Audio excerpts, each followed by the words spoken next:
ಅಭಿಮಾನ ಸ್ವಾಭಿಮಾನ ಅನ್ನೋ ಹೆಸರಿಗೆ ನಮಗ್ ನಾವೇ ಮೂರ್ಖರಾಗಿ ನೋವನ್ನ ದುಃಖವನ್ನ ನರಳಾಟವನ್ನ ಮಾಡ್ಕೊಂಡು ನರಳ್ತಿದ್ದೀವಿ.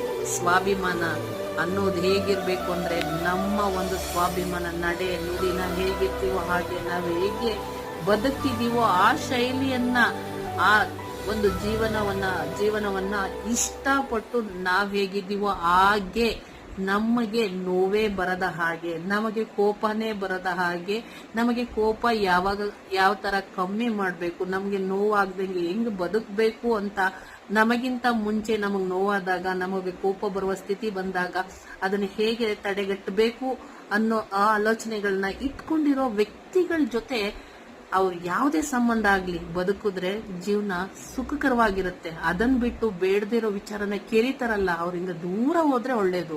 ನಿಜ.